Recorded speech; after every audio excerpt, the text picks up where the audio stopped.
Exactly 1 month from the official start of football season, but the Broncos will be warming up the field tomorrow for preseason Game 1. Good evening. Thanks for joining us for Denver 7 News at 5. I'm Shannon Ogden. And I'm Jacqueline Allen. We now know what FBI agents found in the search of former President Trump's Mar-a-Lago property this week. Classified documents, including some marked as top secret. Now, according to the Washington Post, some of the material is related to nuclear weapons. The Justice Department is investigating potential violations of at least 3 criminal statutes, including the Espionage Act. ABC's Faith Abube is in Washington now with the latest. A federal judge has unsealed the FBI search warrant and a list of items removed by agents at former President Donald Trump's Mar-a-Lago property. The filing indicates the Justice Department is investigating potential violations of at least 3 separate criminal statutes, including a statute under the Espionage Act. The unsealed documents show the FBI found 11 sets of classified materials, one of them marked as top secret SCI, requiring the highest security clearances that only a few in the federal government have. Sources tell ABC News the documents the FBI believed were illegally in Trump's possession were sensitive material with national security implications. The Washington Post also reporting that some of the material in Trump's possession included documents related to nuclear weapons. Trump no longer has a security clearance. There are laws against the improper handling of this material. Attorney General Merrick Garland says he personally approved the search warrant request approved by a federal judge who was convinced there was evidence of a crime at the former president's primary residence. The department does not take such a decision lightly. ABC News has learned the DOJ issued a subpoena for the documents in April. Then a small group of FBI agents visited Trump in June, requesting he return the sensitive material before escalating to a search warrant. They had amazing patience, in my view, considering the apparent sensitivity of what they were going after. And Republicans continue to threaten the DOJ and FBI with their own investigations of the agency if they take back control of Congress. They claim it's about oversight and transparency. In Washington, Faith Abube, ABC News. We are also learning more about the armed man who allegedly tried to break into an FBI office in Cincinnati, Ohio. Officials are labeling 42-year-old Ricky Schiffer a suspected domestic violent extremist who called for violence in the days after the FBI search at Mar-a-Lago. Schiffer allegedly dressed in body armor with an AR-15 and a nail gun, engaging in an hours-long standoff with police. He was armed. He was unsuccessful and he fled that area. Officers followed his car for 60 miles when they say he opened fire from his car and officers then fatally shooting him. Officials now investigating social media posts allegedly made by Schiffer after learning about the Mar-a-Lago search warrant, calling for war and to kill FBI agents on site in posts on Twitter and on former President Trump's social media network, Truth Social. The House has passed President Biden's signature climate and health care legislation called the most important climate bill in U.S. history. It includes incentives for bolstering technology like solar panels and improving home energy efficiency. Advocates are hoping this bill helps slow emissions and slow down global warming. This bill gets us not all the way there. It gets us to about 40% below 2005 levels, but it does about 2/3 of the additional work that we need to do in one single piece of legislation. That's momentous on its own. The bill also extends subsidies for Affordable Care Act subscribers, allowing Medicare to negotiate prices on some prescription drugs. Breaking news tonight, Denver police say they've made an arrest in the deadly shooting on I-70. Police say a 17-year-old male is in police custody now and could face a first-degree murder charge. Kevin Paskowski was killed after the suspect shot into his car, crashed the stolen truck he was driving, and ran off. Police say Paskowski and the suspect did not know each other prior to that shooting. Also breaking tonight, the Southern Baptist Convention says it is under investigation by the Justice Department.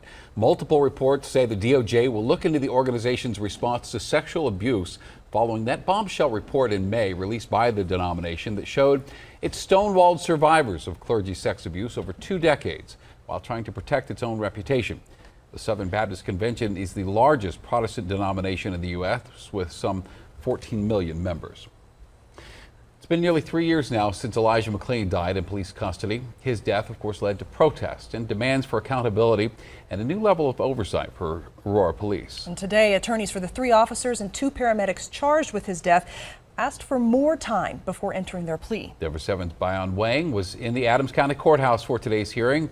Bayan joins us live, and McLean's mother told you she is so frustrated by yet another delay. Yeah, look, she's very frustrated. I mean, from my understanding, there have been some outstanding procedural matters in this case that still needs to be addressed. Additionally, today in court, defense attorneys asked the judge for more time to review all of the evidence. Oh, I'm shaking my head. I'm frustrated. I'm ready to cut somebody out, to be honest with you. Shanine McLean is still mourning the death of her 23-year-old son, Elijah.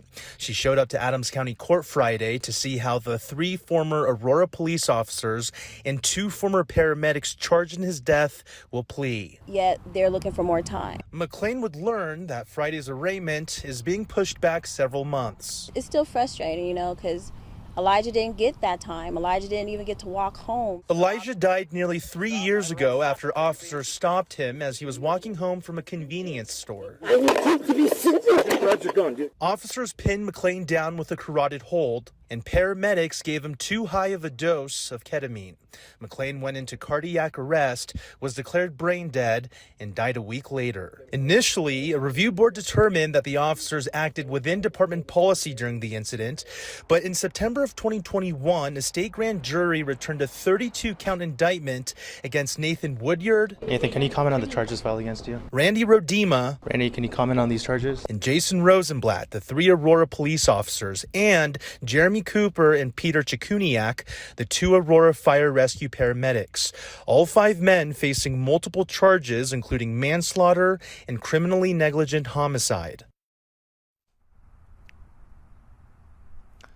Now, the judge in this case pushed the arraignment back to November 4th, and that's when all parties are due back here in court. We're live in Adams County. Bayan Wang, back to you. All right, Bayan, thank you. People gathered outside the El Paso County Sheriff's Office in Colorado Springs this morning for a flag-raising ceremony to honor fallen Deputy Andrew Peary. He was killed in the line of duty this week. Deputy Peary will be laid to rest Monday morning, and we have details on how to make a donation to his family on thedenverchannel.com. The man accused of killing 2 Castle Rock teens and hurting 2 others in a crash will be back in court in September. Ricky Avalos Trujillo learned yesterday the charges against him include vehicular homicide with a DUI modifier. This crash happened last Friday in Douglas County near the intersection of Territorial Road and the I-25 frontage road. Colton Bellamy and Audrey Todd were supposed to start their senior year this past Monday, and they were killed in that crash on Friday. Maddie Tobler and another 17-year-old are still recovering from their injuries, and you can support their families. Meadows Express Car Wash, which employs several of these students' classmates, is donating 100% of its revenue today and tomorrow, all of that money going to the families. The car wash is on Carnaby Lane in Castle Rock.